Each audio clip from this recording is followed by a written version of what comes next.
Hey guys, sorry to keep you waiting. My kittens threw a fit and I had to go and put their show on because apparently it had ended too soon. They like to watch Burger King. Not burger, but birder. It's videos for cats that has birds and mice and that sort of thing. How's everybody doing tonight?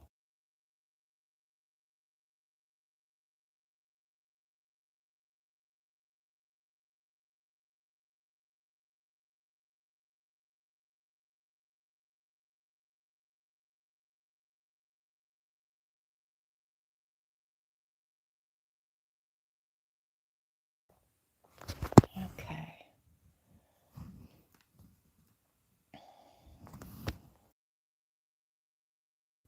I will apologize now for my voice. My breathing got to a point where I had to go and get epinephrine, an inhaler, a special inhaler, I guess, and it gives me a sore throat, and it wears off after a little bit, so it will get better as I keep reading prayerfully anyway. I hope everybody is doing well tonight. Hi, Katrina. Yeah, it's about how I'm doing over here. I can finally get a full breath. Unfortunately, when I get about halfway there, it hits this painful spot in my throat that is caused by the inhaler. So I did take some Tylenol and it should ease up pretty soon.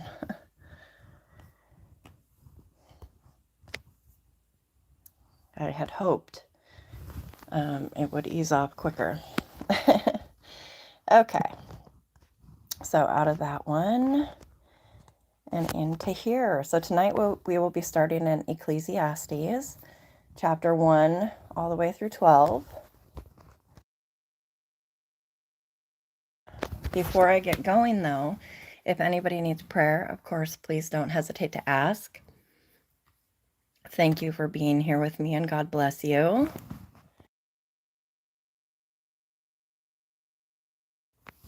Oh yeah, it's okay though. It passes, and I'm grateful to be able to read or to be able to breathe a little bit better anyway. I just don't sound very good. Okay, so Ecclesiastes chapter 1.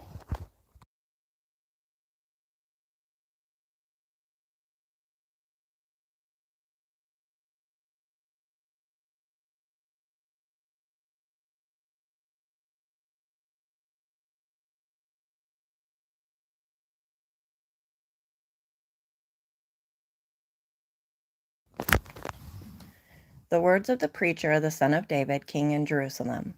Vanity of vanities, says the preacher, vanity of vanities. All is vanity. What advantage does man have in all his work, which he does under the sun? A generation goes and a generation comes, but the earth remains forever.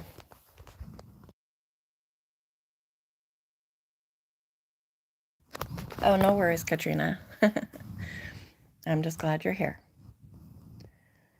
Also, the sun rises and the sun sets, and hastening to its place, it rises there again. Blowing toward the south, then turning toward the north, the wind continues swirling along, and on its circular courses, the wind returns. All the rivers flow into the sea, yet the sea is not full. To the place where the rivers flow, there they flow again. All things are wearisome, man is not able to tell it. The eye is not satisfied with seeing, nor is the ear filled with hearing. That which has been is that which will be, and that which has been done is that which will be done. So there is nothing new under the sun. Is there anything of which one might say, see this, it is new? Already it has existed for ages, which were before us.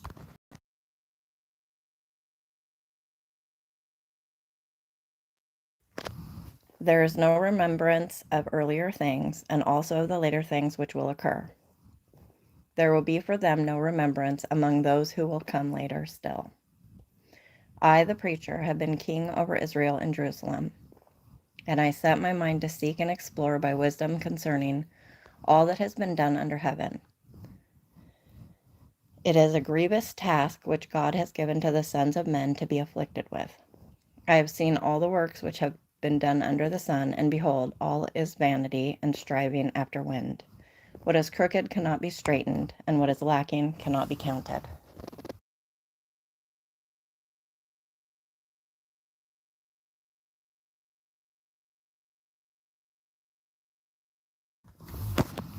I said to myself, behold, I have magnified and increased wisdom more than all who were over Jerusalem before me, and my mind has observed a wealth of wisdom and knowledge. And I set my mind to know wisdom and to know madness and folly. I realized that this also is striving after wind.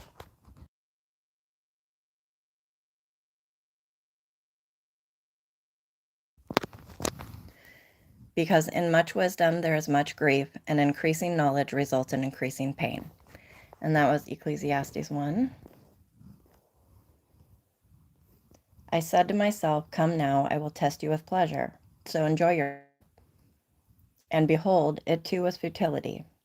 I said of laughter, it is madness, and of pleasure, what does it accomplish? I explored with my mind how to stimulate my body with wine, while my mind was guiding me wisely, and how to take hold of folly, until I could see what good there is for the sons of men to do under heaven the few years of their lives. I enlarged my works. I built houses for myself. I planted vineyards for myself. I made gardens and parks for myself, and I planted in them all kinds of fruit trees. I made ponds of water for myself from which to irrigate a forest of growing trees.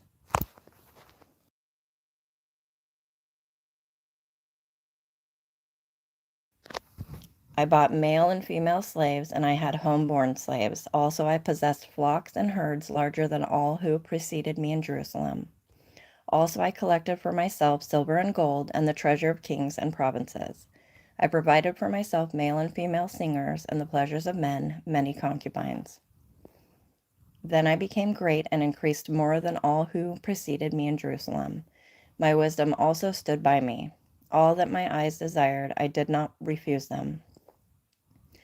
I did not withhold my heart from any pleasure, for my heart was pleased because of all my labors, and this was my reward for all my labor. Thus I considered all my activities, which my hands had done, and the labor which I had exerted, and behold, all was vanity and striving after wind, and there was no profit under the sun.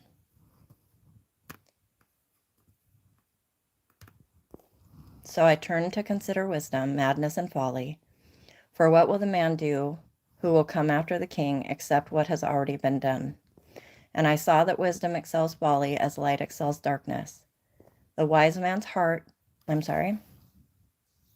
saw eyes on one and head on the other and just mixed them into heart, I guess. The wise man's eyes are in his head, but the fool walks in darkness. And yet I know that one fate befalls them both. Then I said to myself, as is the fate of the fool, it will also befall me. Why then have I been extremely wise? So I said to myself, this too is vanity. For there is no lasting remembrance of the wise man, as with the fool, inasmuch as in the coming days all will be forgotten.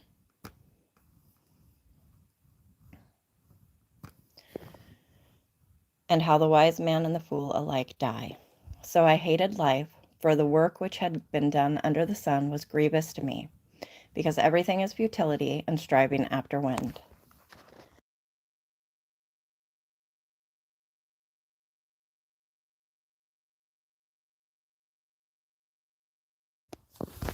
Thus I hated all the fruit of my labor for which I had labored under the sun, for I must leave it to the man who will come after me. And who knows whether he will be a wise man or a fool? Yet he will have control over all the fruit of my labor for which I have labored by acting wisely under the sun. This too is vanity. Therefore I completely despaired of all the fruit of my labor for which I had labored under the sun. When there is a man who has labored with wisdom, knowledge, and skill, then he gives his legacy to one who has not labored with them. This too is vanity and a great evil. For what does a man get in all his labor and in his striving with which he labors under the sun?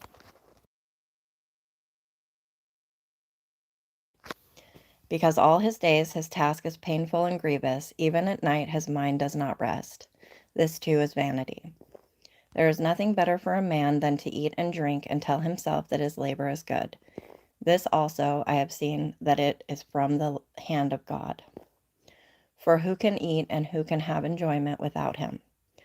For to a person who is good in his sight he has given wisdom and knowledge and joy, while to the sinner he has given the task of gathering and collecting, so that he may give to one who is good in God's sight. This too is vanity and striving after wind. And that was chapter 2 of Ecclesiastes.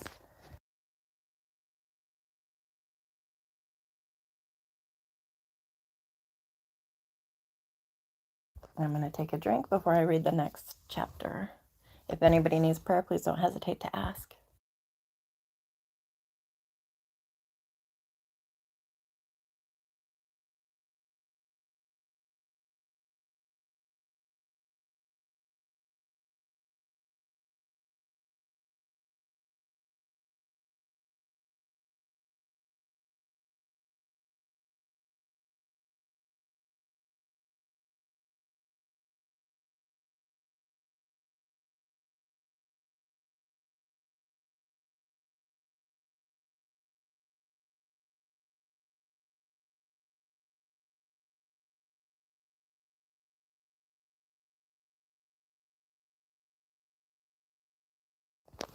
Welcome to those just coming in. Please excuse my voice.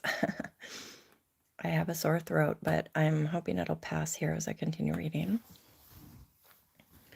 If anybody needs prayer, please don't hesitate to ask. We are at Ecclesiastes chapter 3.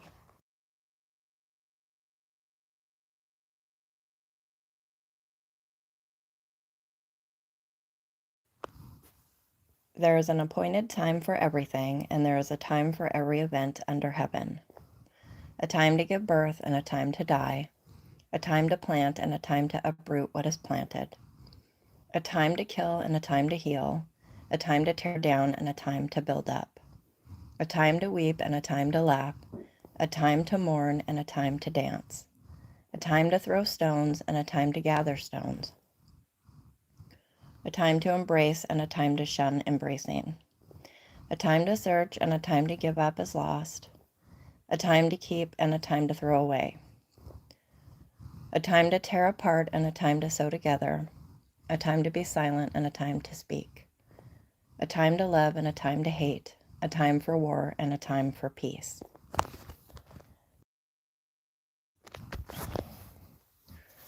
I know I'm not the only one who gets a song stuck in my head when I read that.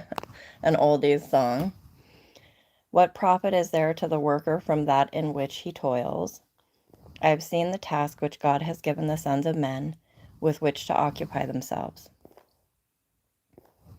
He has made everything appropriate in its time. He has also set eternity in their heart, yet so that man will not find out the work which God has done from the beginning even to the end. I know that there is nothing better for them than to rejoice and to do good in one's lifetime. Moreover, that every man who eats and drinks sees good in all his labor. It is the gift of God. I know that everything God does will remain forever. There is nothing to add to it, and there is nothing to take from it.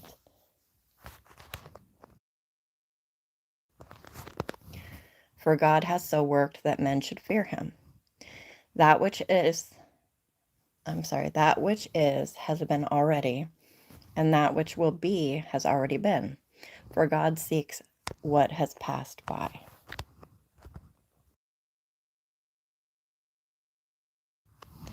Furthermore, I have seen under the sun that in the place of justice there is wickedness, and in the place of righteousness there is wickedness. I said to myself, God will judge both the righteous man and the wicked man, for a time for every matter and for every deed is there. I said to myself concerning the sons of men, God has surely tested them in order for them to see that they are but beasts. For the fate of the sons of men and the fate of beasts is the same. As one dies, so dies the other. Indeed, they all have the same breath, and there is no advantage for man over beast, for all is vanity.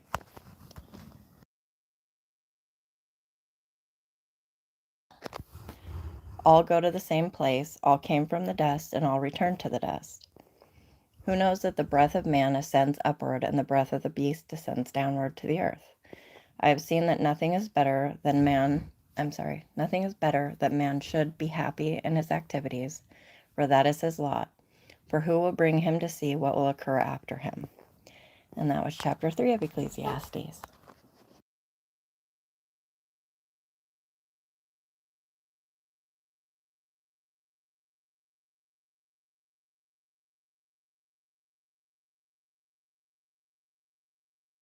I'm going to take a drink real quick, and then I will read chapter 4.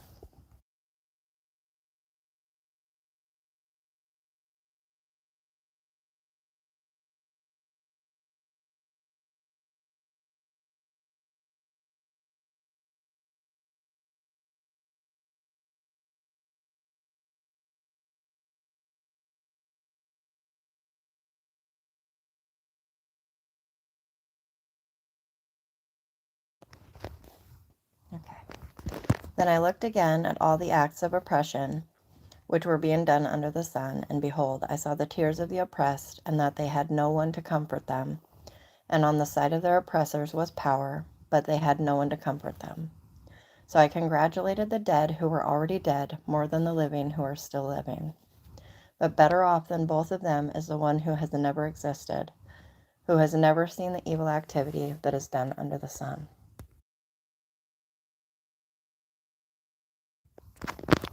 I have seen that every labor and every skill which is done is the result of rivalry between a man and his neighbor.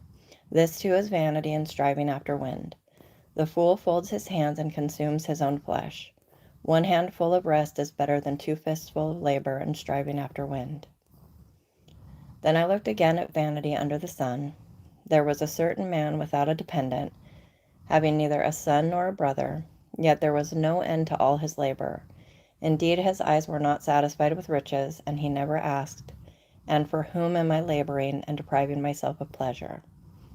This too is vanity, and it is a grievous task. 2 are better than 1 because they have a good return for their labor. For if either of them falls, the one will lift up his companion. But woe to the one who falls when there is not another to lift him up.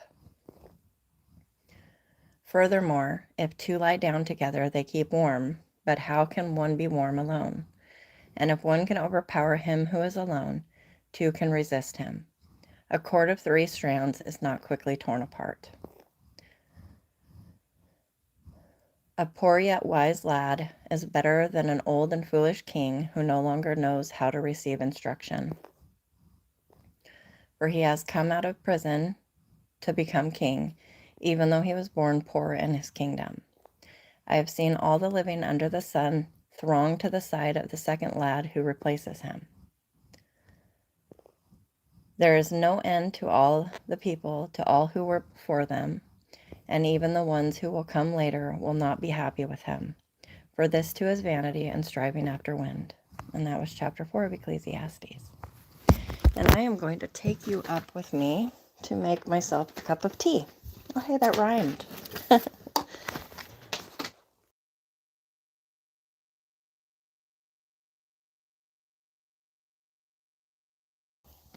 see. Let me get up there and then I will read as I make my tea.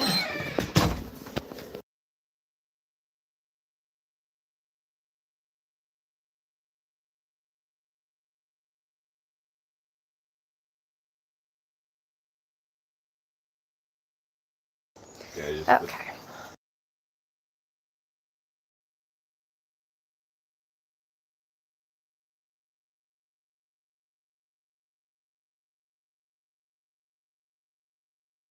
Just click through them until they like got excited. Yes.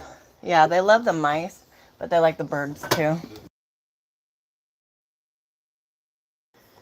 Okay, I'm just gonna get my tea going and then I will read chapter 5.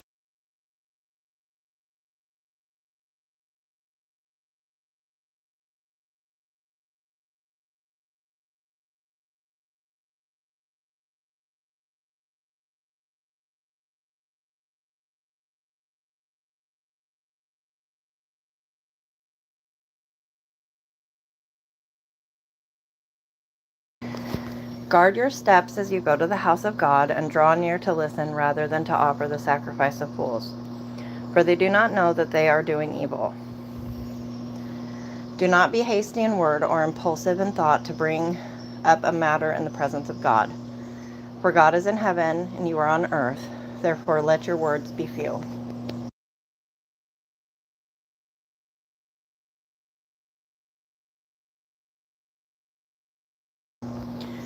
For the dream comes through much effort, and the voice of a fool through many words. When you make a vow to God, do not be late in paying it, for he takes no delight in fools. Pay what you vow. It is better that you should not vow than that you should vow and not pay.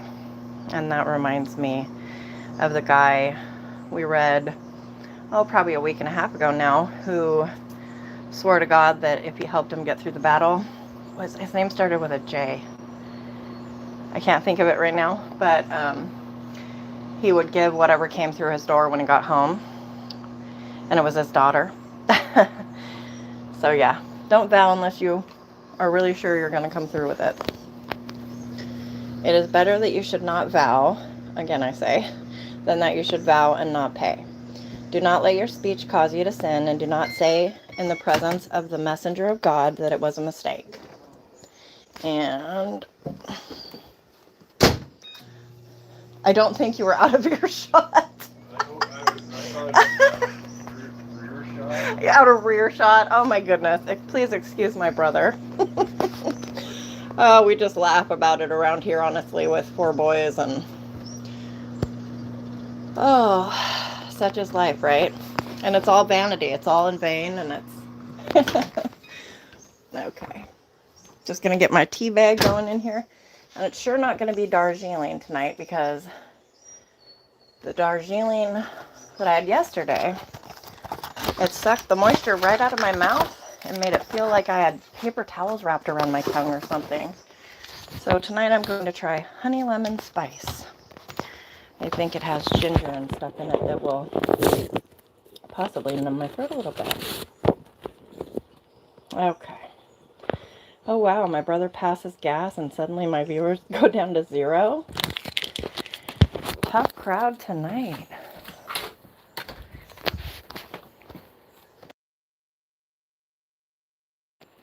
Okay. Why should God be angry on account of your voice and destroy the work of your hands?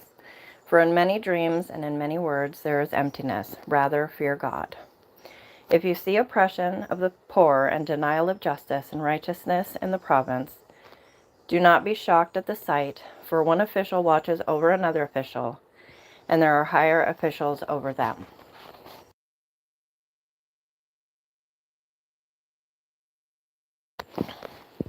After all, a king who cultivates the field is an advantage to the land.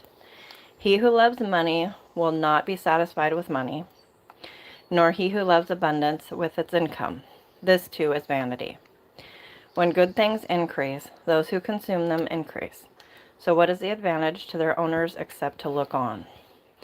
The sleep of the working man is pleasant, whether he eats little or much, but the full stomach of the rich man does not allow him to sleep. There is a grievous evil which I have seen under the sun, riches being hoarded by their owner to his hurt. When those riches were lost through a bad investment, and he had fathered a son, then there was nothing to support him. As he has come naked from his mother's womb, so he will return as he came. He will take nothing from the fruit of his labor that he can carry in his hand. This also is a grievous evil. Exactly as a man is born, thus will he die. So what is the advantage to him who toils for the wind? Throughout his life he also eats in darkness with great vexation, sickness, and anger. My tea is almost ready here. Here is what I have seen to be good and fitting, to eat, to drink, and enjoy oneself in all one's labor, in which he toils under the sun during the few years of his life which God has given him, for this is his reward. Furthermore, as for every man to whom God has given riches and wealth, he has also empowered him to eat from them and to receive his reward and rejoice in his labor. This is the gift of God. What is it? Oh, you want to jump to Gammy? Come here. I got you. Hey, come here. I got you. Are you hungry or something? For he will not often consider the years of his life, because God keeps him occupied with the gladness of his heart. And that was chapter 5 of Ecclesiastes.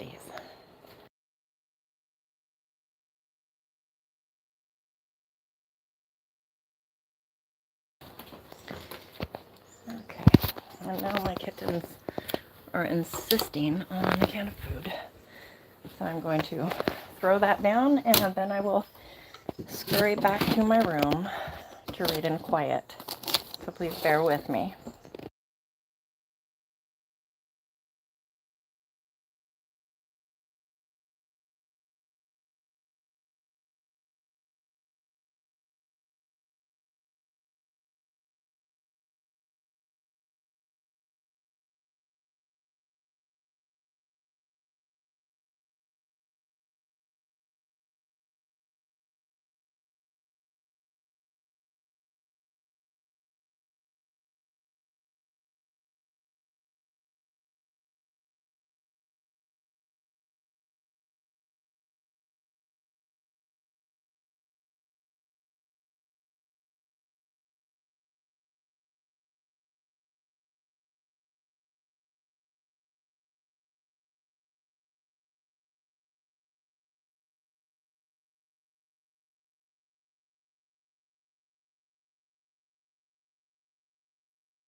Okay, almost ready to go back down to my room. Sorry about this, guys. I really appreciate your patience.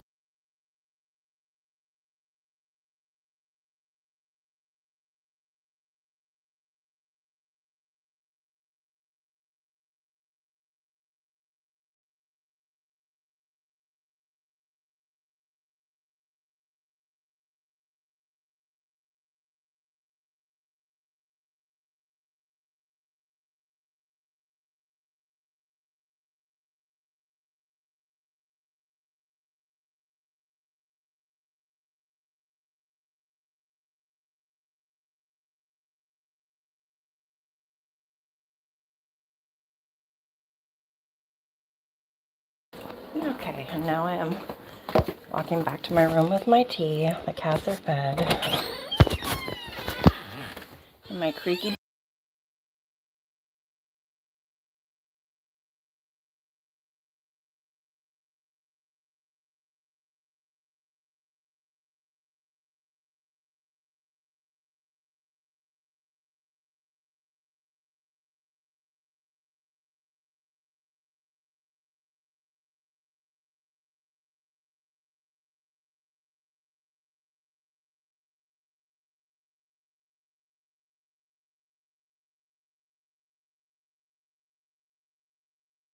Okay. Go into this. Nope, not that. Back into this. And I will read chapter 6.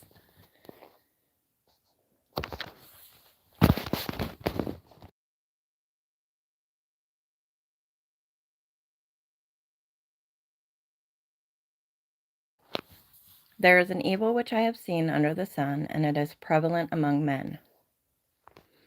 A man to whom God has given riches and wealth and honor, so that his soul lacks nothing of all that he desires, yet God has not empowered him to eat from them, for a foreigner enjoys them. This is vanity and a severe affliction.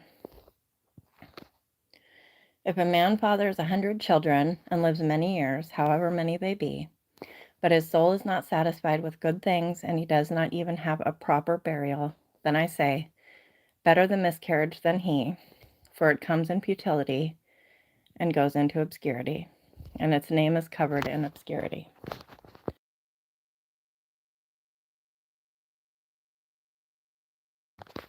It never sees the sun, and it never knows anything. It is better off than he. Even if the other man lives 1,000 years twice, and does not enjoy good things, Do not all go to one place? All a man's labor is for his mouth, and yet the appetite is not satisfied. For what advantage does the wise man have over the fool? What advantage does the poor man have knowing how to walk before the living? What the eyes see is better than what the soul desires. This too is futility and a striving after wind. Whatever exists has already been named, and it is known what man is, for he cannot dispute with him who is stronger than he is.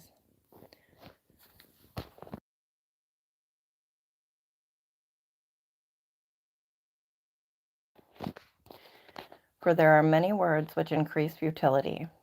What then is the advantage to a man? For who knows what is good for a man during his lifetime, during the few years of his futile life? He will spend them like a shadow, for who can tell a man what will be after him under the sun? And that was chapter 6.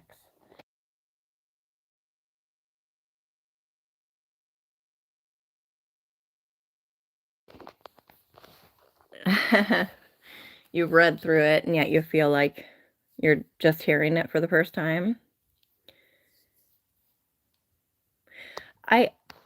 I don't think that's necessarily true, because I have listened to this read to me from two different voices. I have read it aloud now twice, and I've read it to myself several times as well. And each time it feels different.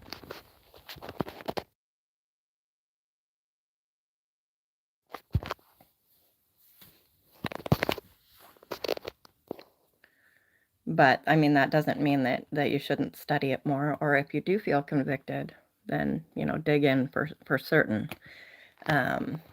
But I wouldn't feel any type of way about it unless, the Holy Spirit is saying you need to be. Because I think, for one, that's what to me is so exciting about the Bible. You can always learn something new or hear something differently. And it's just fun and exciting to me.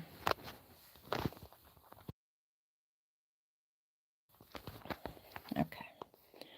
A good name is better than a good ointment, and the day of one's death is better than the day of one's birth.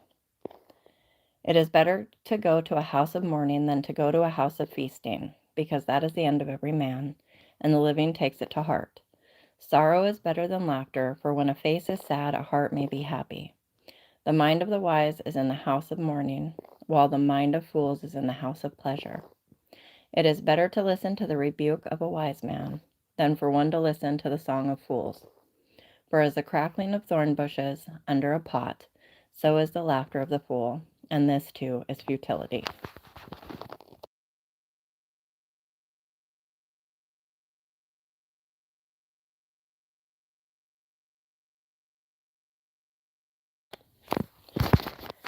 Okay. Let me read what you said. I know God has been calling me, knocking on my door to spend more time with him, which is really sweet and loving of him, honestly. Verse 5 is so true. Oh my goodness. The cats are meowing. Yes, 100%. Verse 5. Okay.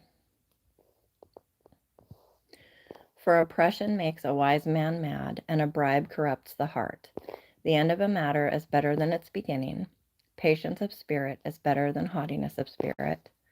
Do not be eager in your heart to be angry, for anger resides in the bosom of fools. I don't know how many times I have said that I would rather be angry, because in a way it feels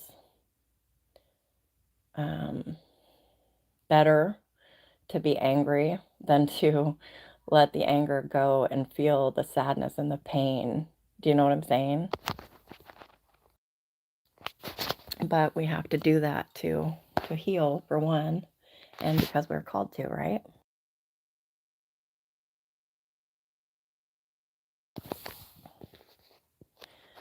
Do not say, why is it that the former days were better than these? For it is not from wisdom that you ask about this. Wisdom along with an inheritance is good and an advantage to those who see the sun. For wisdom is protection, just as money is protection, but the advantage of knowledge is that wisdom preserves the lives of its possessors.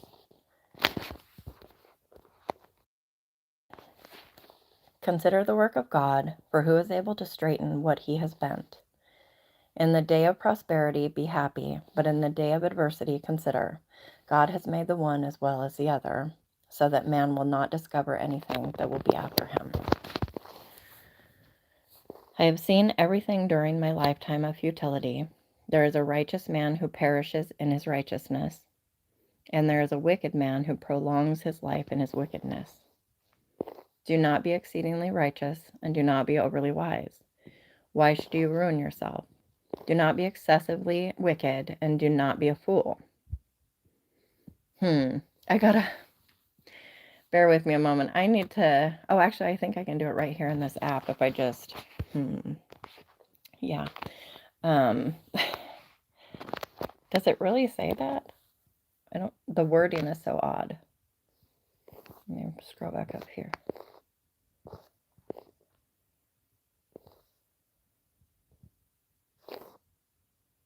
Was I in 7 or 8? Oh, goodness. Let's see. I must have been in 7 because none of this looks familiar to me. Okay.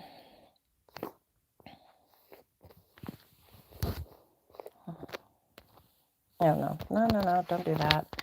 I thought that was like a search. Oh, up here. Search. No? I'd rather be quiet than to do something stupid. Yes, for sure. Okay, here we go. Getting there anyway.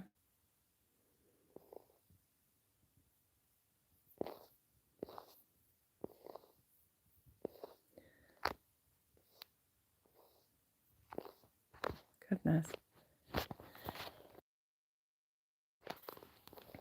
Okay.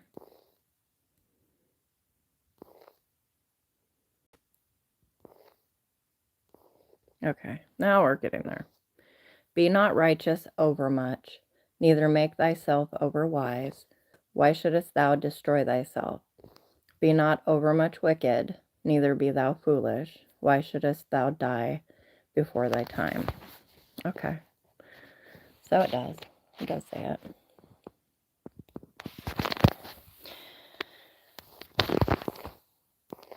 I wonder, though, what the Hebrew word for that wicked, that the actual meaning behind it is, because I don't think God wants us to be wicked at all. Okay. Also, do not take seriously all words which are spoken, so that you will not hear your servant cursing you. For you also have realized that you likewise have many times cursed others. I tested all this with wisdom, and I said, I will be wise, but it was far from me. What has been is remote and exceedingly mysterious. Who can discover it? I directed my mind to know, to investigate, and to seek wisdom and an explanation, and to know the evil of folly and the foolishness of madness. And I discovered more bitter than death the woman whose heart is snare. The woman's whose heart is. Sorry. The woman whose heart is snares and nets, whose hands are chains. One who is pleasing to God will escape from her, but the sinner will be captured by her. Some of us know that all too well, don't we? Behold, I have discovered this, says the preacher, adding one thing to another to find an explanation, which I am still seeking but have not found. I have found one man among 1,000, but I have not found a woman among all these. Behold, I have found only this, that God made men upright, but they have sought out many devices. Oh, true that. And that was chapter 7. Let me see. Which verse was it? I can look it up. Oh, Yeah, I should just have somebody do that or do it on my laptop because it pops me out of place if I do it on the phone. If you want to look it up, I think it was 7 verse. Let me go back. Yes, Stoic, that is very true, and sadly so. Well, if you just look up Ecclesiastes 7 and look for the verse that says, don't be overly wicked. How are you doing tonight? God bless everyone. If anybody needs prayer, please don't hesitate to ask. Please excuse my horrible voice tonight.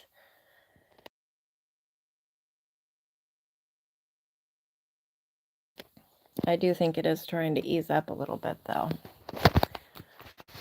Praise God.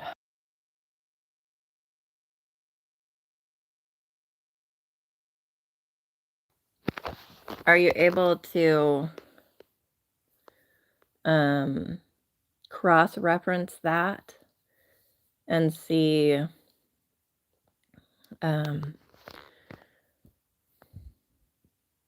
guilty or wickedness? Yeah, I don't know. It just struck me as odd as all. I mean, it's just kind of like saying, oh, you can be a little bit wicked, but I think it's just how I'm taking it. Because, knowing the heart of God and his desire for us, I don't think he's saying, yeah, go ahead, be a little bit wicked, but don't go overboard, Legal or moral guilt. Okay, so guilt, which would explain it with the guilt, because you can't, he says before this, that no man's without sin, of course, so that makes more sense to me. Sometimes my brain just wants to figure something out, or should have it figured out, but doesn't, So thank you. I appreciate that. Who is like the wise man, and who knows the interpretation of a matter? A man's wisdom illumines him and causes his stern face to beam. I say, keep the command of the king because of the oath before God. Do not be in a hurry to leave him. Do not join in an evil matter, for he will do whatever he pleases. Since the word of the king is authoritative, who will say to him, what are you doing? One moment, please.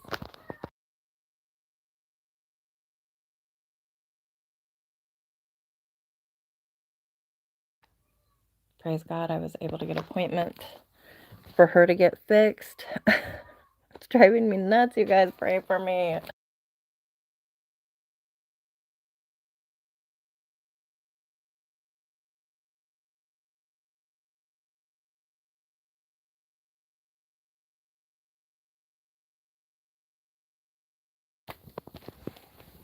She was doing this when I was streaming this morning, and then she stopped for hours, and now I go live again, and here she is.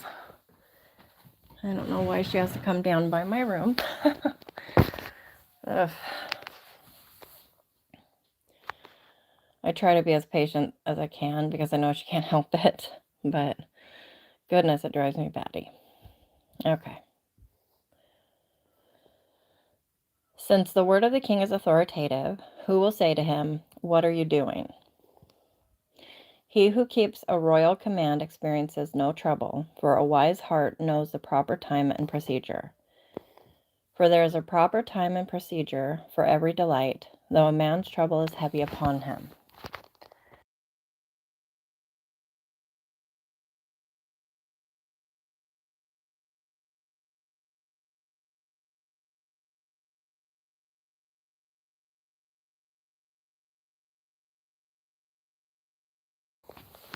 Okay, let me read the comments. The word wicked is larasha. There are a number of words in the Hebrew for wicked. This word is sort of a mild wicked. It is used when something does not balance out. The lack of balance shows if something is false. The root word is rasha, which is spelled resh, shin, nan. Thank you.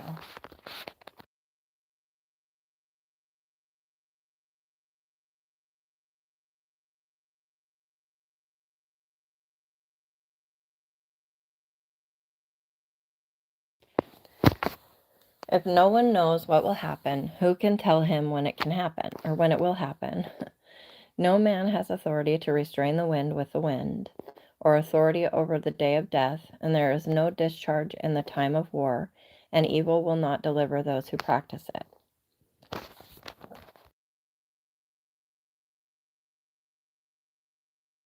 Oh, yes, please do, Katrina. Thank you.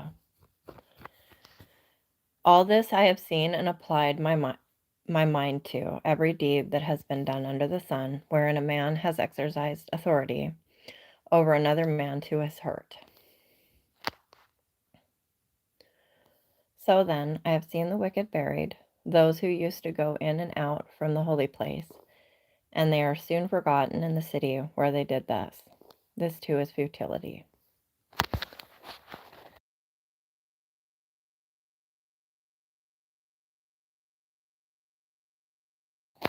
Because the sentence against an evil deed is not executed quickly, therefore the hearts of the sons of men among them are given fully to do evil. Boy, we can see that in our modern times, can't we? Although a sinner does evil 100 times, and many lengthen his life, still I know that it will be well for those who fear God, who fear him openly.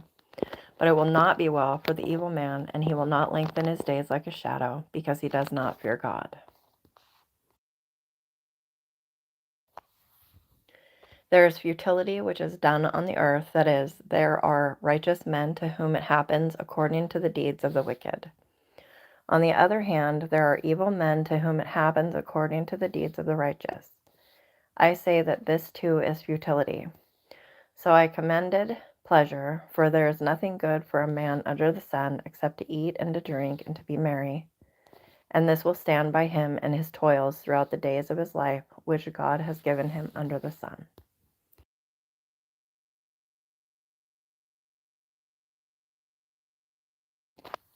When I gave my heart to know wisdom and to seek the task which has been done on the earth. There she goes again. 1 second, please.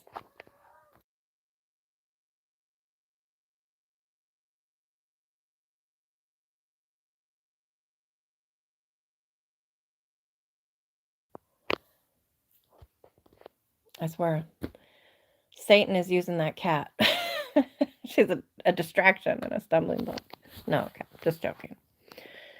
When I gave my heart to know wisdom and to see the task which has been done on the earth, even though one should never sleep day or night, and I saw every work of God, I concluded that man cannot discover the work which has been done under the sun. Even though man should seek laboriously, he will not discover, and though the wise man should say, I know, he cannot discover. And that was chapter 8 of Ecclesiastes.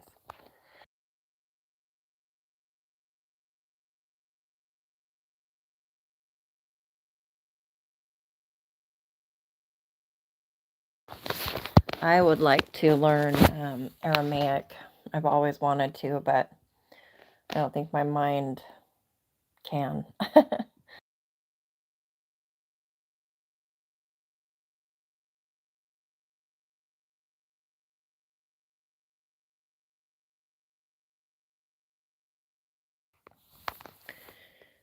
Okay. For I have taken all this to my heart and explain it that righteous men, wise men, and their deeds are in the hand of God. Man does not know whether it will be love or hatred, anything awaits him. It is the same for all. There is one fate for the righteous and for the wicked, for the good, for the clean, and for the unclean, for the man who offers a sacrifice, and for the one who does not sacrifice. As the good man is, so is the sinner. As the swearer is, so is the one who is afraid to swear. This is an evil in all that is done under the sun, that there is one fate for all men. Furthermore, the hearts of the sons of men are full of evil, and insanity is in their hearts throughout their lives. Afterwards they go to the dead. For whoever is joined with all the living, there is hope. Surely a live dog is better than a dead lion, For the living know they will die, but the dead do not know anything, nor have they any longer a reward, for their memory is forgotten.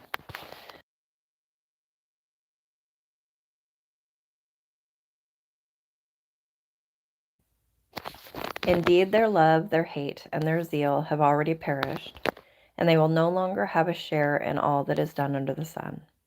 Go then, eat your bread in happiness, and drink your wine with a cheerful heart, for God has already approved your works. Let your clothes be white all the time, and let not oil be lacking on your head. Enjoy life with the woman whom you love all the days of your fleeting life. I'm sorry, you guys. I kind of crack up about this book because it just feels so woe is me. It's like good advice and everything, but then he's like, your fleeting life. You must have been in a mood when he wrote this. Okay.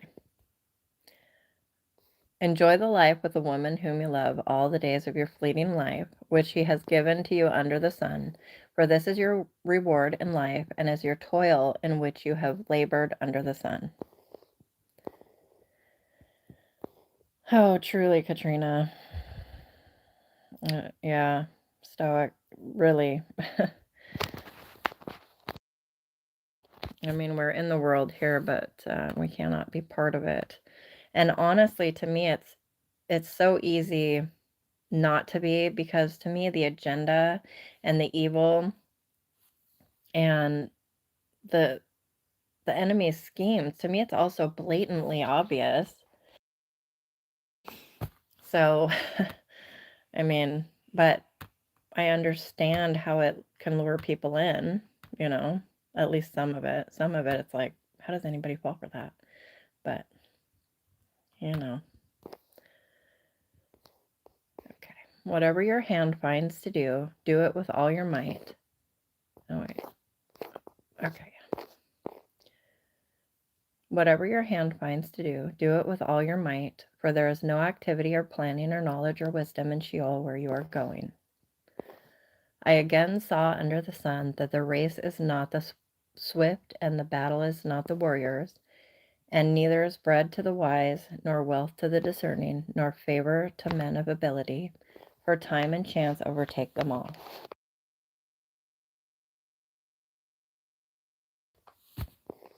Moreover, man does not know his time. Like fish caught in a treacherous net, and birds trapped in a snare, so the sons of men are ensnared at an evil time, when it suddenly falls on them. Also this I came to see as wisdom under the sun, and it impressed me. I have to take a drink of my tea real quick.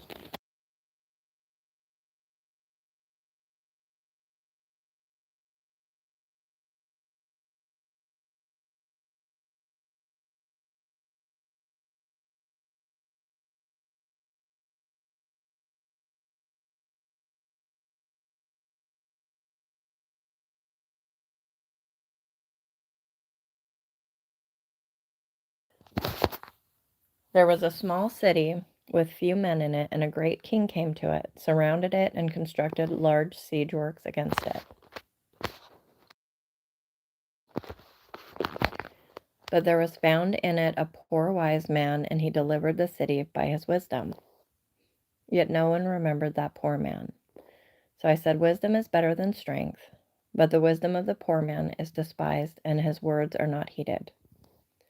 The words of the wise, heard in quietness, are better than the shouting of a ruler among fools.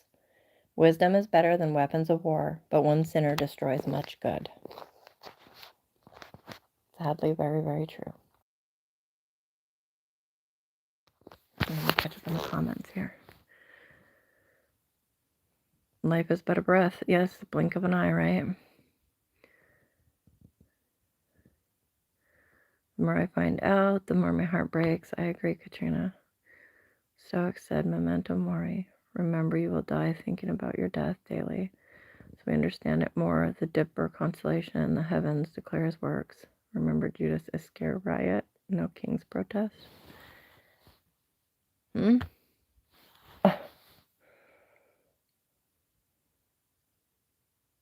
I'm not sure. I'm not sure what you mean by your last comment, so I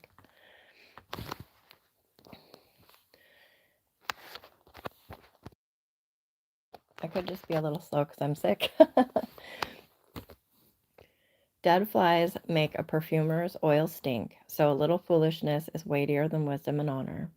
A wise man's heart directs him toward the right, but the foolish man's heart directs him toward the left. Even when the fool walks along the road, his sense is lacking, and he demonstrates to everyone that he is a fool. If the ruler's temper rises against you, do not abandon your position, because composure allays great offenses. There is an evil I have seen under the sun, like an error which goes forth from the ruler. Folly is set in many exalted places, while rich men sit in humble places.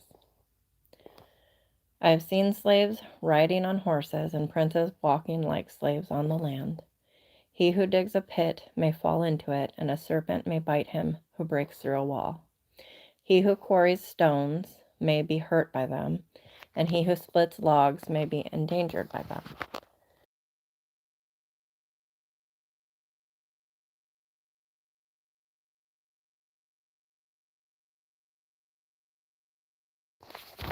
If the axe is dull and he does not sharpen its edge, then he must exert more strength.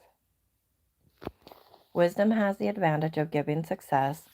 If the serpent bites before being charmed, there is no profit for the charmer.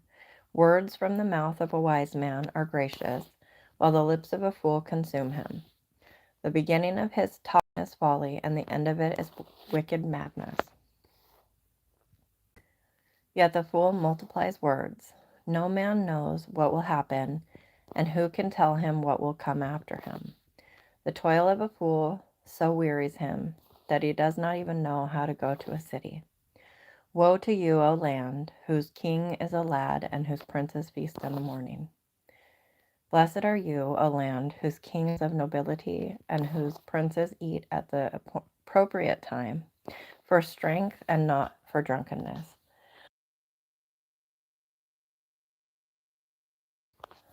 Wait, is he saying breakfast isn't the most important meal of the day? Have I been right all along? I'm not a breakfast person. I don't get me wrong. I like breakfast food. I don't like breakfast food as soon as I wake up. Through indolence, the rafters sag, and through slackness, the house leaks. Men prepare a meal for enjoyment, and wine makes life merry, and money is the answer to everything. Furthermore, in your bedchamber do not curse a king, and in your sleeping rooms do not curse a rich man. For a bird of the heavens will carry the sound, and the winged creature will make the matter known. And that was chapter 10 of Ecclesiastes.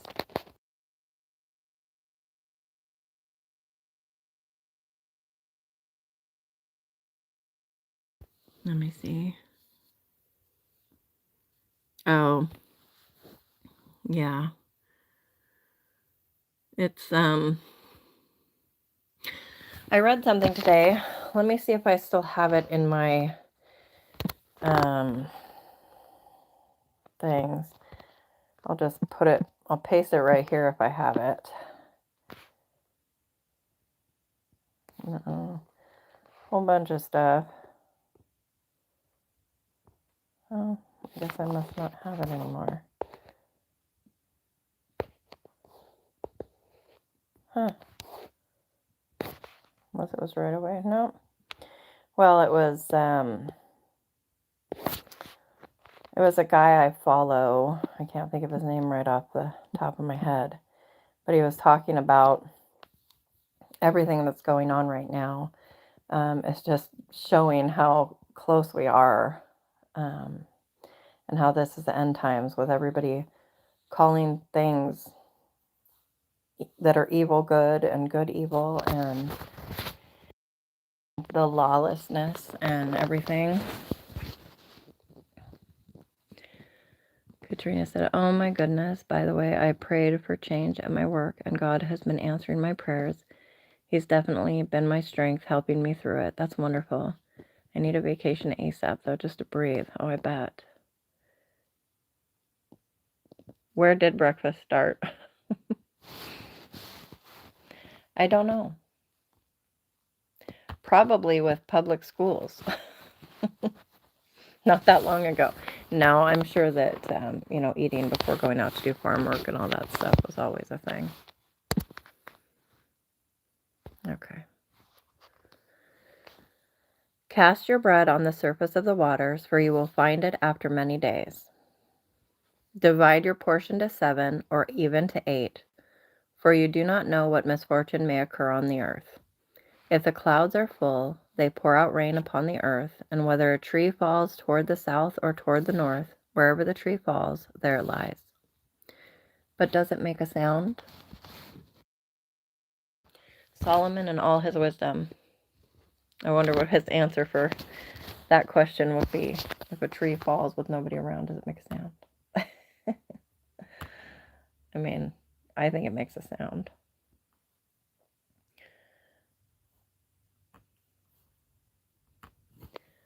He who watches the wind will not sow, and he who looks at the clouds will not reap.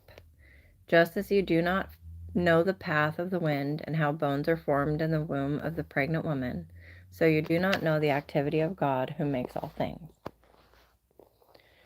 Sow your seed in the morning, and do not be idle in the evening, for you do not know whether morning or evening sowing will succeed, or whether both of them alike will be good. The light is pleasant, and it is good for the eyes to see the sun. Indeed, if a man should live many years, let him rejoice in them all, and let him remember the days of darkness, for they will be many. Everything that is to come will be futility. Rejoice, young man, during your childhood, and let your heart be pleasant during the days of young manhood. And follow the impulses of your heart and the desires of your eyes, yet know that God will bring you to judgment for all these things. So remove grief and anger from your heart and put away pain from your body, because childhood and the prime of life are fleeting.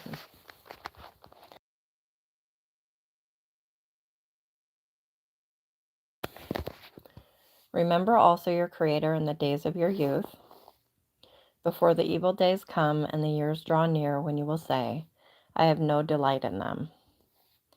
Before the sun and the light, the moon and the stars are darkened, and clouds return after the rain. In the day that the watchmen of the house tremble, and mighty men stoop, the grinding ones stand idle because they are few, and those who look through windows grow dim. And the doors on the street are shut as the sound of the grinding mill is low, and one will arise at the sound of the bird, and all the daughters of song will sing softly. I have a drink of my tea.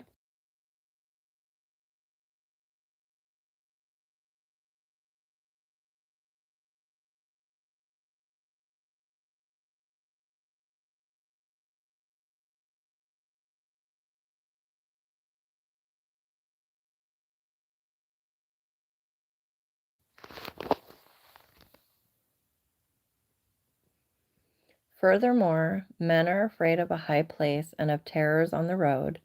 The almond tree blossoms, the grasshopper drags himself along, and the caperberry is ineffective. For a man goes to his eternal home, while mourners go about in the street. Remember him before the silver cord is broken, and the golden bowl is crushed. The pitcher by the well is shattered, and the wheel at the cistern is crushed. Then the dust will return to the earth as it was, and the spirit will return to God who gave it. Vanity of vanities, says the preacher, all is vanity. In addition to being a wise man, the preacher also taught the people knowledge, and he pondered, searched out, and arranged many proverbs. The preacher sought to find delightful words to write words of truth correctly.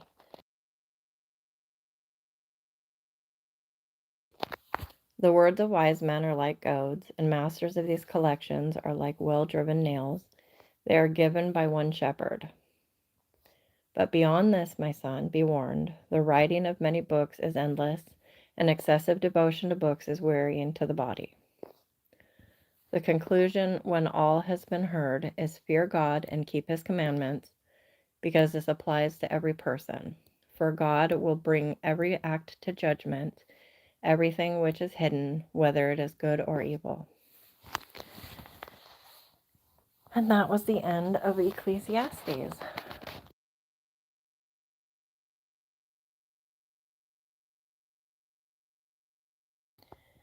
Welcome to whoever just came in. God bless you. If anybody needs prayer, please don't hesitate to ask.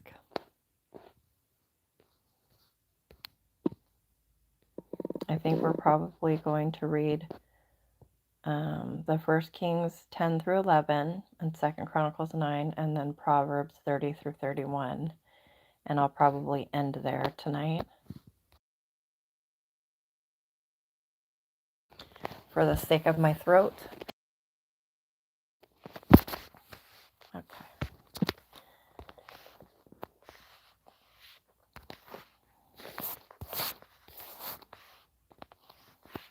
So what was it? 1Kings 10 through 11.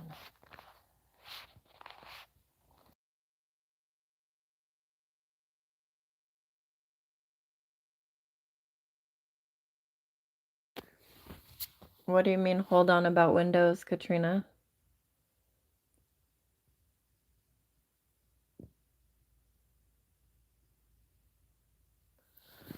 Your son believes, but he doesn't listen. Is he young?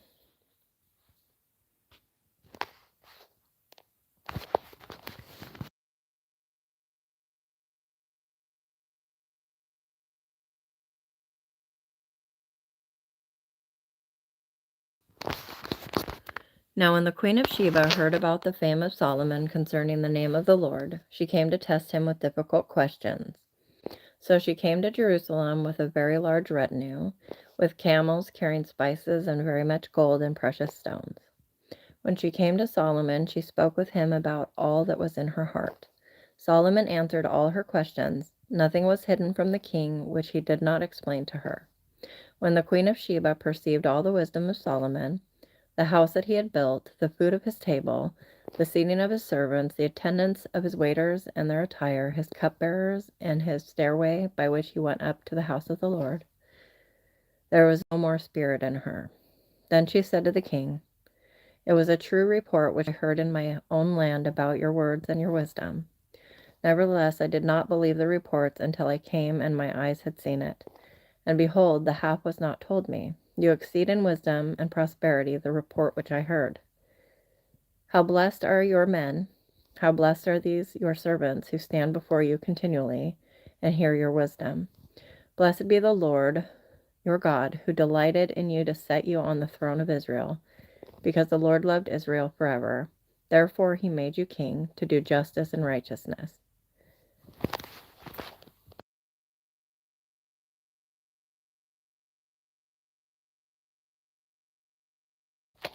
She gave the king 120 talents of gold and a very great amount of spices and precious stones. Never again did such abundance of spices come in as that which the queen of Sheba gave King Solomon.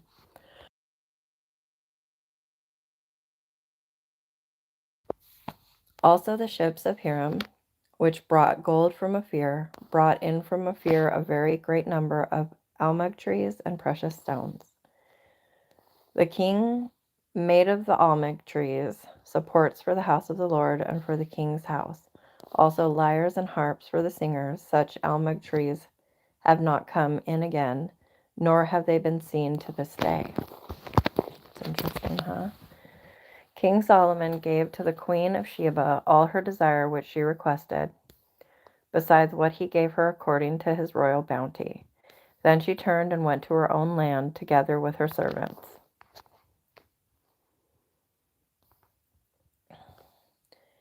Now the weight of gold which came into Solomon in 1 year was 666 talents of gold. Besides that, from the traders and the wares of the merchants, and all the kings of the Arabs and the governors of the country.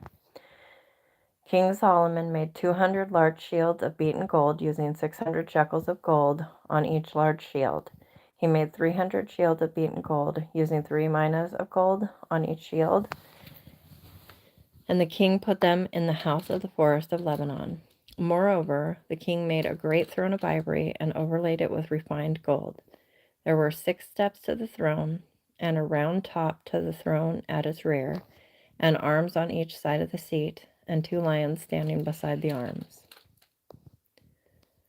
12 lions were standing there on the 6 steps on the one side and on the other. Nothing like it was made for any other kingdom. All King Solomon's drinking vessels were of gold, and all the vessels of the house of the forest of Lebanon were of pure gold. None was of silver. It was not considered valuable in the days of Solomon. For the king had at sea the ships of Tarshish, with the ships of Hiram. Once every 3 years, the ships of Tarshish came bringing gold and silver, ivory and apes, and peacocks. So King Solomon became greater than all the kings of the earth in riches and in wisdom. All the earth was seeking the presence of Solomon to hear his wisdom, which God had put in his heart. They brought every man his gift, articles of silver and gold, garments, weapons, spices, horses, and mules, so much year by year. Now Solomon gathered chariots and horsemen, and he had 1,400 chariots and 12,000 horsemen, and he stationed them in the chariot cities and with the king in Jerusalem. The king made silver as common as stones in Jerusalem, and he made cedars as plentiful as sycamore trees that are in the lowlands. Also Solomon's import of horses was from Egypt and Kue, and the king's merchants procured them from Kue for a price. A chariot was imported from Egypt for 600 shekels of silver, and a horse for 150, and by the same means they exported them to all the kings of the Hittites and to the kings of the Arameans. That was chapter 10. Hey, Hugo. Well, the new inhaler I got is helping me to breathe better, but it gives me a tremendously painful sore throat, which is finally starting to ease after about an hour and a half. It's not fun. It's epinephrine, I think is what it is.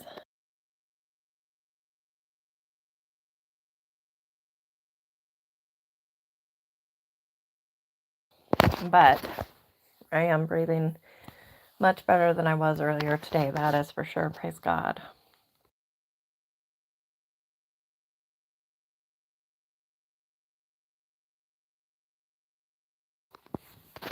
Oh, stoic. Yeah, 18. That's a rough time for young men, I think. You know, the whole coming of age thing, and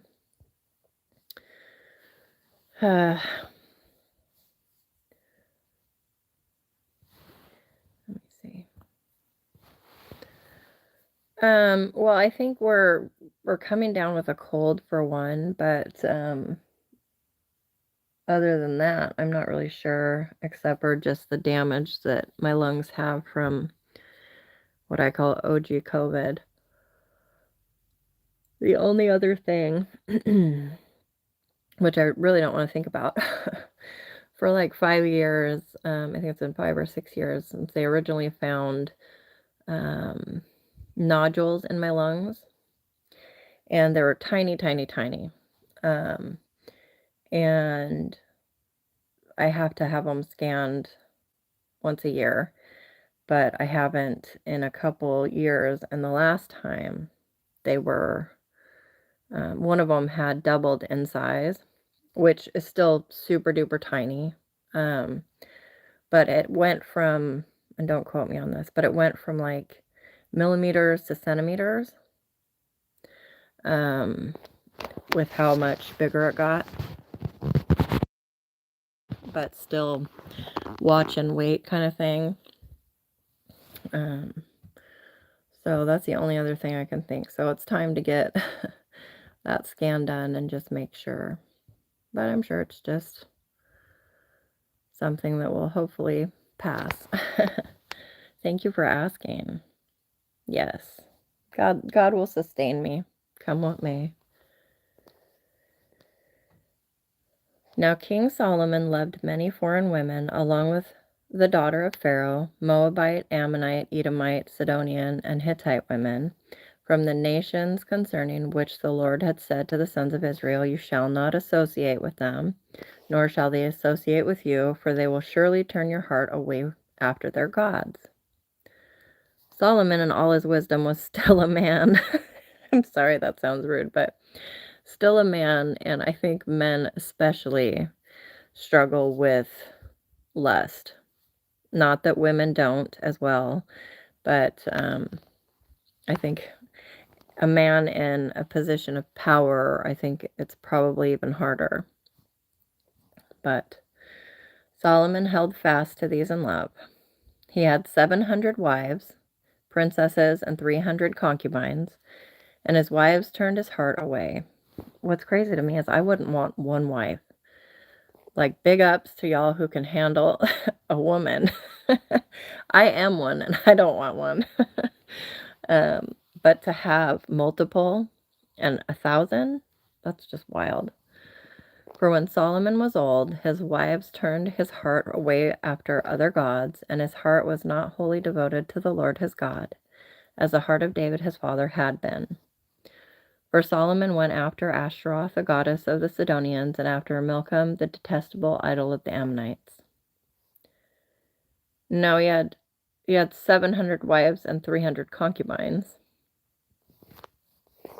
Isn't that what we just read? Yeah, sounds like a headache for real. Yeah, let me see. I just passed it, didn't I? Yeah, he had 700 wives, princesses, and 300 concubines.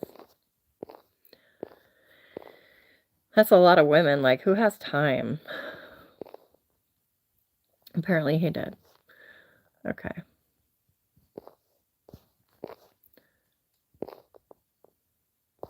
Here we go. Thus also he did for all his foreign wives, who burned incense and sacrificed to their gods. Now the Lord was angry with Solomon, because his heart was turned away from the Lord, the God of Israel, who had appeared to him twice, and had commanded him concerning this thing, that he should not go after other gods, but he did not observe what the Lord had commanded. So the Lord said to Solomon, because you have done this, and you have not kept my covenant and my statutes, which I have commanded you, I will surely tear the kingdom from you, and I will give it to your servant. Nevertheless, I will not do it in your days, for the sake of your father David, but I will tear it out of the hand of your son. However, I will not tear away all the kingdom, but I will give one tribe to your son for the sake of my servant David, and for the sake of Jerusalem, which I have chosen.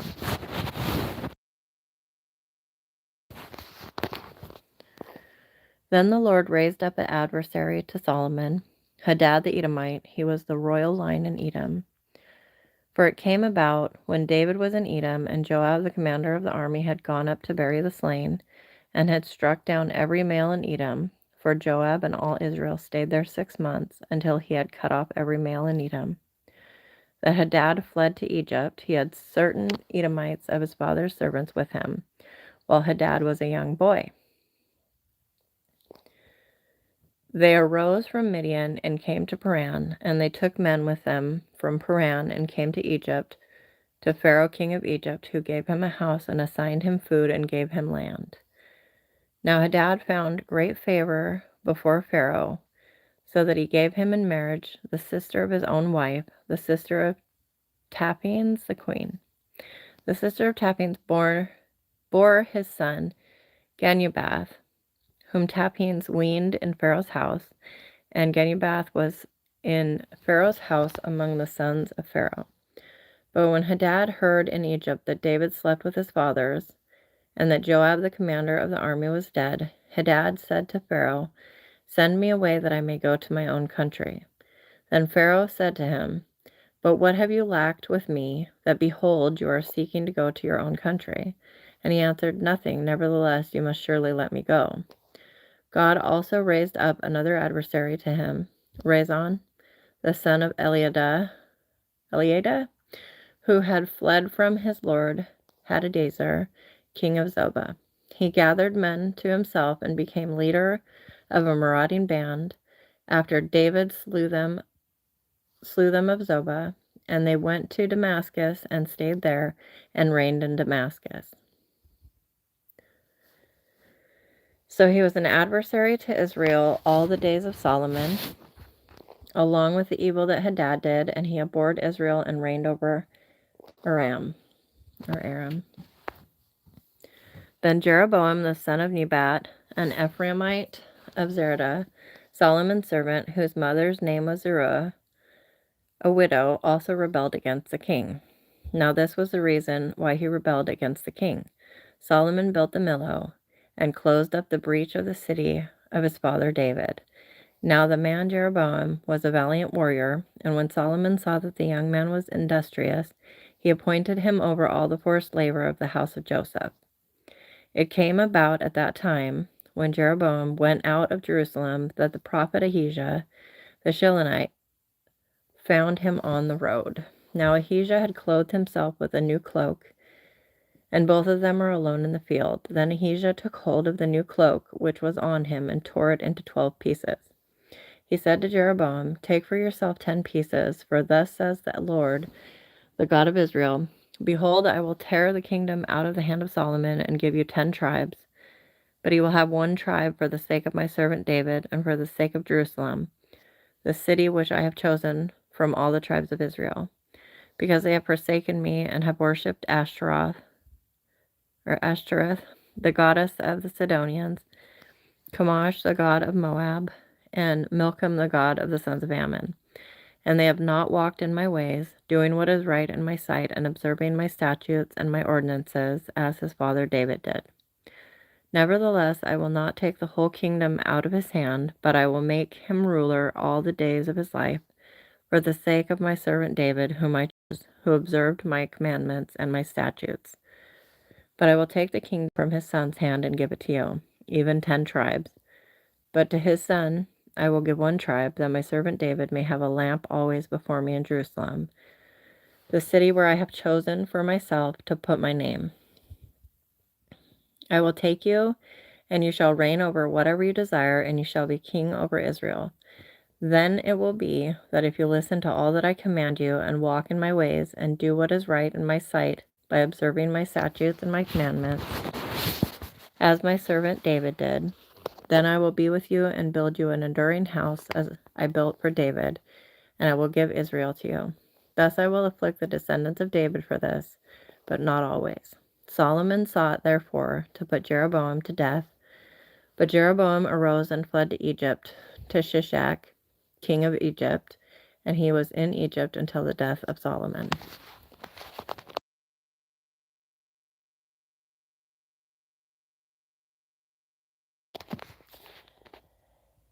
Now the rest of the acts of Solomon, and whatever he did, and his wisdom, are they not written in the book of the acts of Solomon?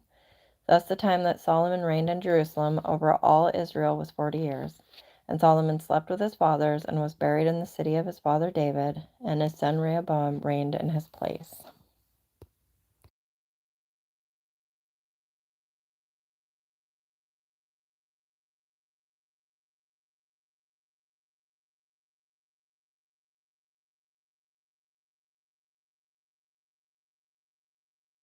Oh, darn. I read ahead a little bit, guys. Sorry about that. I had it in my head that we're doing through 12 instead of through 11. So we went a little bit out of order now. Okay, so 2 Chronicles 9. I guess you just get a bonus, because I'll just read it again, I guess. Probably tomorrow night.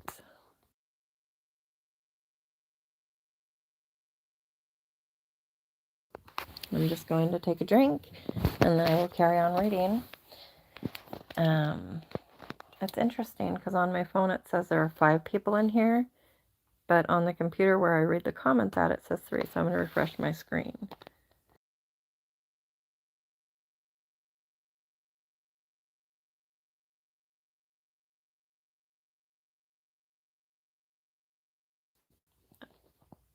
It is indeed 5. Wonderful. Welcome to those who have just arrived. God bless you. If anybody needs prayer, please don't hesitate to ask. I will catch up in the comments here in just a moment and continue on reading.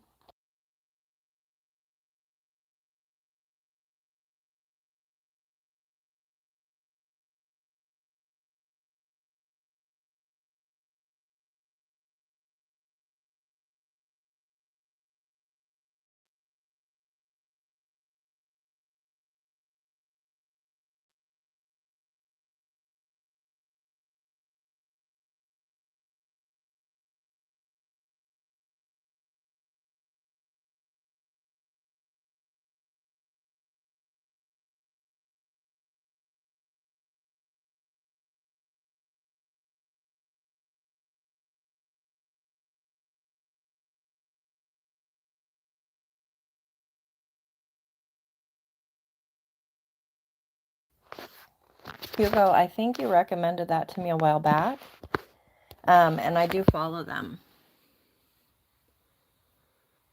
Let's see. What if they start biting each other? Yeah, I'm sure there was that happening.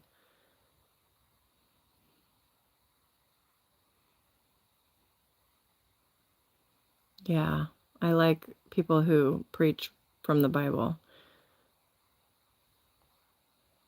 Mind of women, you learn from them online who you watch a lot of women from other countries. Oh yeah.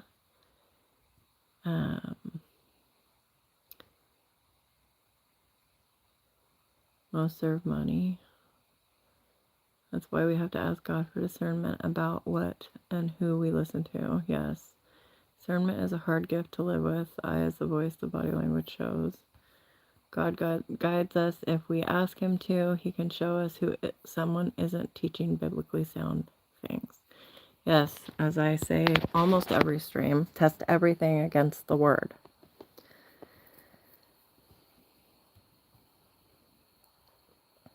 If you don't rely on God to guide us, we would easily be confused by false preachers. So true.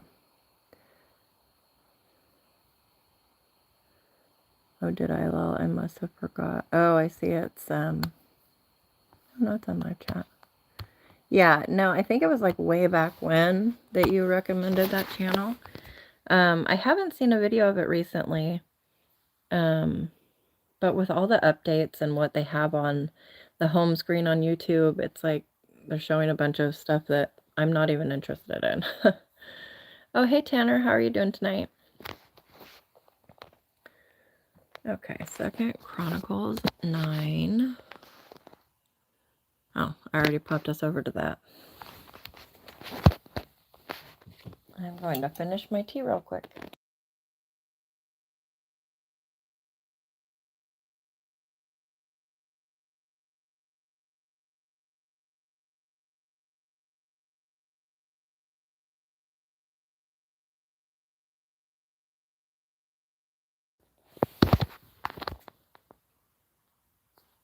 Yeah, no, I had watched several. I think I even talked about it in the Discord some time ago. But yeah, I'll have to get caught up.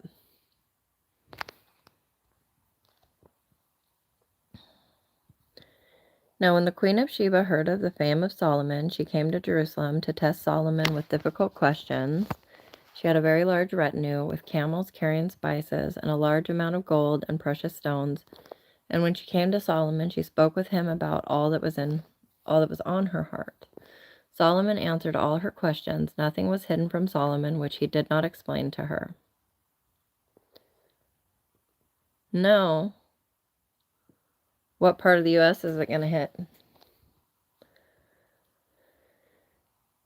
When the Queen of Sheba had seen the wisdom of Solomon, the house which he had built, the food at his table, the seating of his servants, the attendance of his ministers and their attire, his cupbearers and their attire, and his stairway by which he went up to the house of the Lord, she was breathless. Then she said to the king, "It was a true report which I heard in my own land about your words and your wisdom. Nevertheless, I did not believe their reports until I came and my eyes had seen it. And behold, the half of the greatness of your wisdom was not told me.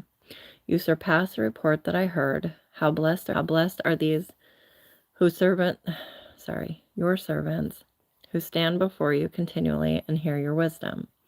Blessed be the Lord your God, who delighted in you, setting you on his throne as king for the Lord your God, because your God loved Israel, establishing them forever. Therefore he made you king over them, to do justice and righteousness."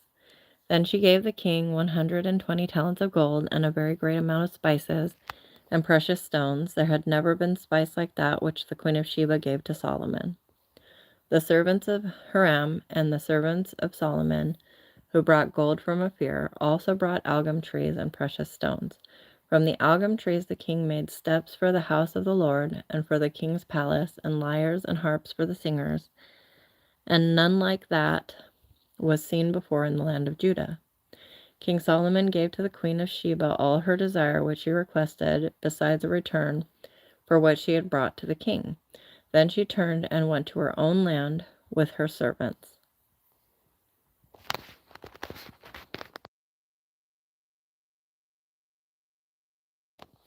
Oh, really? Yeah, I hadn't heard of that. I'll have to look into it. Now the weight of gold which came to Solomon in 1 year was 666 talents of gold, besides that which the traders and merchants brought. And all the kings of Arabia and the governors of the country brought gold and silver to Solomon. King Solomon made 200 large shields of beaten gold, using 600 shekels of beaten gold on each large shield. He made 300 shields of beaten gold, using 300 shekels of gold on each shield, and the king put them in the house of the forest of Lebanon. Moreover, the king made a great throne of ivory and overlaid it with pure gold. There were 6 steps to the throne, and a footstool in gold attached to the throne, and arms on each side of the seat, and 2 lions standing beside the arms. 12 lions were standing there on the 6 steps on the one side and on the other. Nothing like it was made for any other kingdom. All King Solomon's drinking vessels were of gold, and all the vessels of the house of the forest of Lebanon were of pure gold. Silver was not considered valuable in the days of Solomon.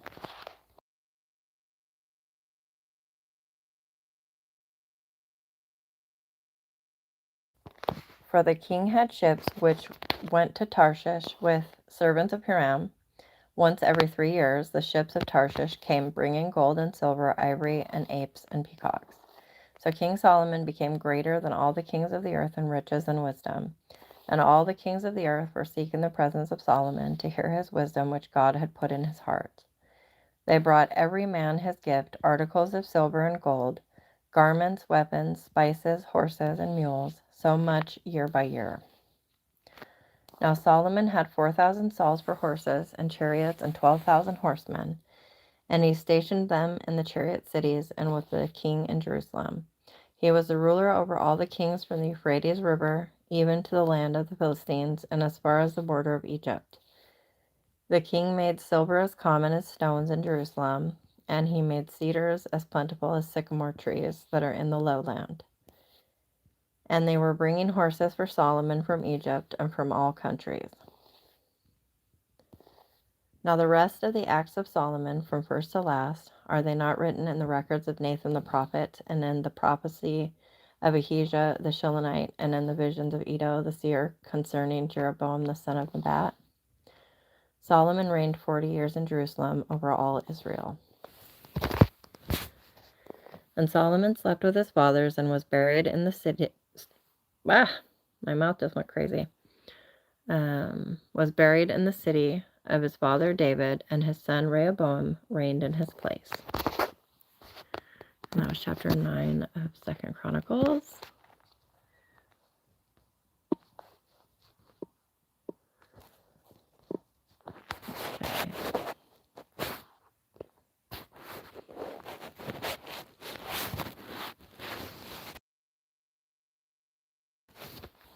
Okay. So we're headed over to chapter 30. Oops.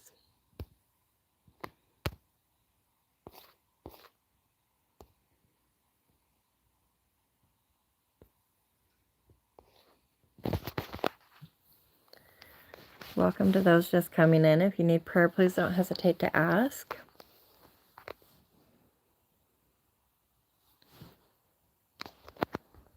The words of Agur, the son of Jacob, the oracle. The man declares to Ithiel and Ukal, surely I am more stupid than any man, and do not have the understanding of a man. Neither have I learned wisdom, nor do I have the knowledge of the Holy One, who has ascended into heaven and descended, who has gathered the wind in his fists, who has wrapped the water in his garment, who has established all the ends of the earth. What is his name or his son's name? Surely you know. Every word of God is tested. He is a shield to those who take refuge in him. Do not add to his words, or he will reprove you, and you will be proved a liar. 2 things I asked of you. Do not refuse me before I die. Keep deception and lies far from me. Give me neither poverty nor riches. Feed me with the food that is my portion, that I not be full and deny you and say, Who is the Lord? Or that I not be in want and steal, and profane the name of my God. Do not slander a slave to his master, or he will curse you, and you will be found guilty. There is a kind of man who curses his father and does not bless his mother. There is a kind who is pure in his own eyes, yet is not washed from his filthiness. There is a kind, oh how lofty are his eyes, and his eyelids are raised in arrogance. There is a kind of man whose teeth are like swords, and his jaw teeth like knives, to devour the afflicted from the earth and the needy from among men. The leech has 2 daughters. Give, give. There are 3 things that will not be satisfied, 4 that will not say enough. Sheol and the barren womb, earth that is never satisfied with water, and fire that never says enough. The eye that mocks a father and scorns a mother, the ravens of the valley will pick it out, and the young eagles will eat it.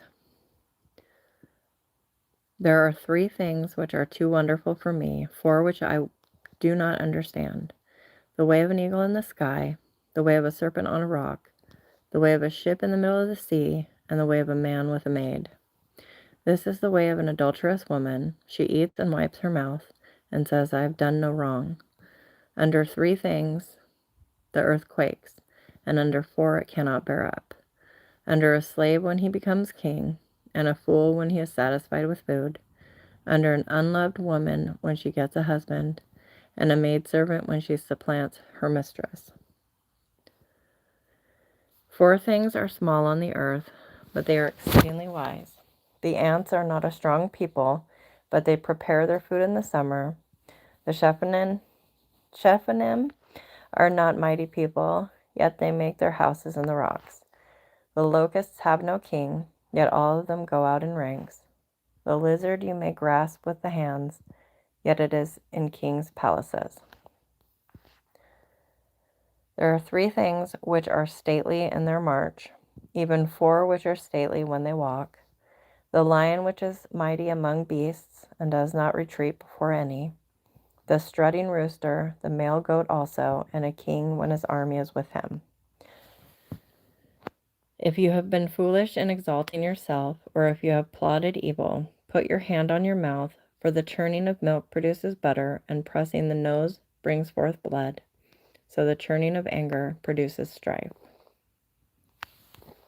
And that was chapter 30 of Proverbs. Welcome to those just coming in. How's everybody doing tonight? If anybody needs prayer, please don't hesitate to ask. I'm going to take a drink and then I will carry on to Proverbs chapter 31.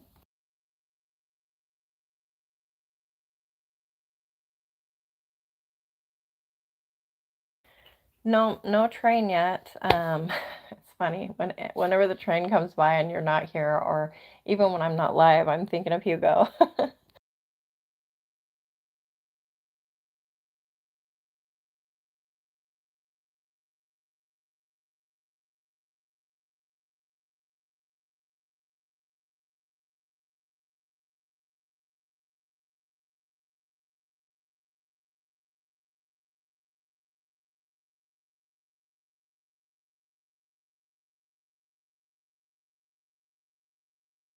Oh, do you?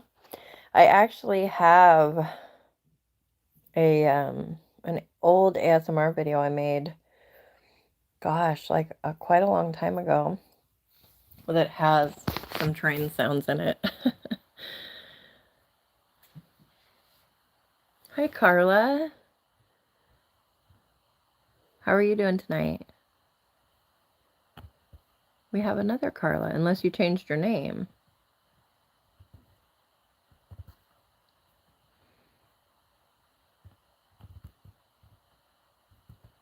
No, I didn't. Yeah, it's on this channel. I have an ASMR file I'm not one for ASMR myself, but and it's not any of that weird smacking mouth sounds or eating or anything like that. It's more like trickling water and that sort of thing.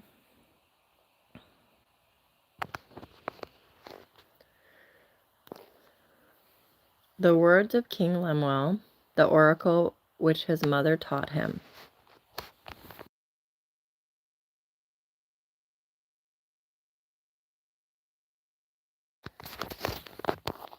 What, O my son, and what, O son of my womb, and what, O son of my vows? Do not give your strength to women, or your ways to that which destroys kings.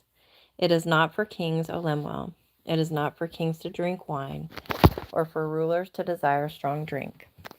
For they will drink and forget what is decreed, and pervert the rights of all the afflicted. Give strong drink to him who is perishing, and wine to him whose life is bitter. Let him drink and forget his poverty, and remember his trouble no more. Open your mouth for the mute, for the rights of all the unfortunate. Open your mouth, judge righteously, and defend the rights of the afflicted and needy.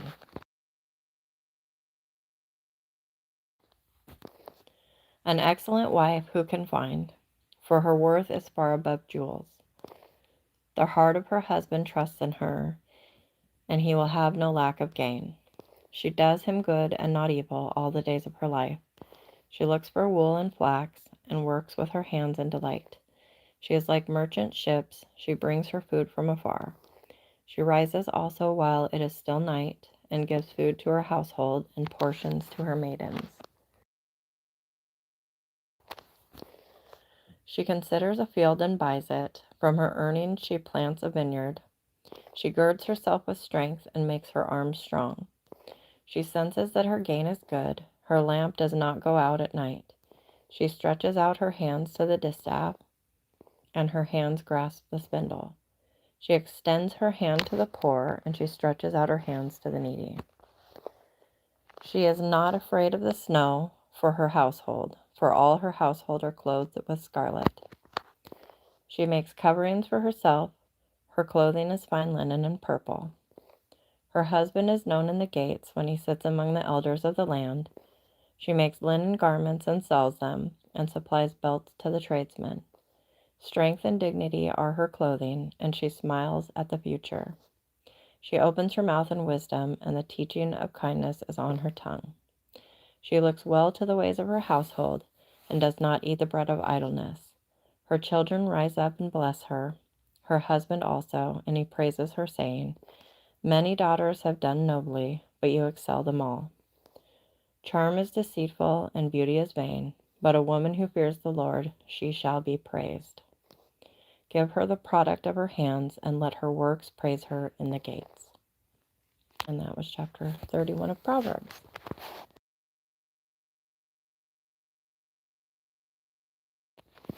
Okay.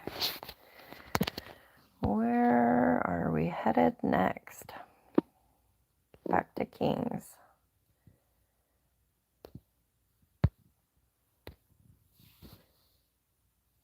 Let me see what the comments say. Oh, it happened 2 days ago?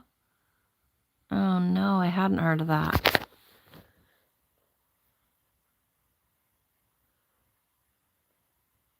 Yeah, Hugo, it is. I think a lot of it really borders on being inappropriate and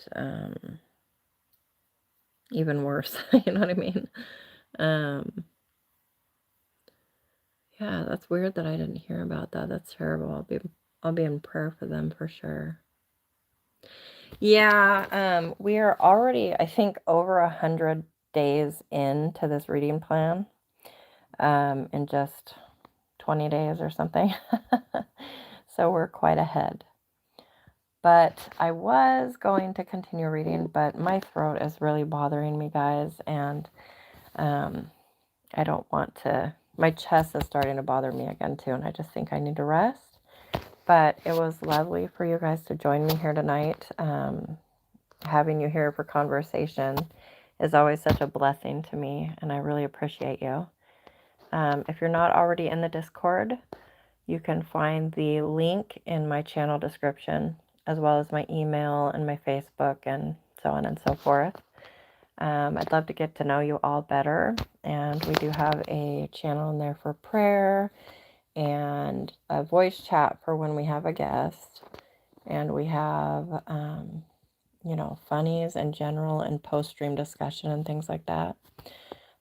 Just a place to kind of make friends. Iron sharpens iron. Trying to get that going a little bit more. We have had several more people join recently, and I'm so grateful. But I do thank you all again. And yeah, have a good one, Stoic. And Hugo, a blessing as always.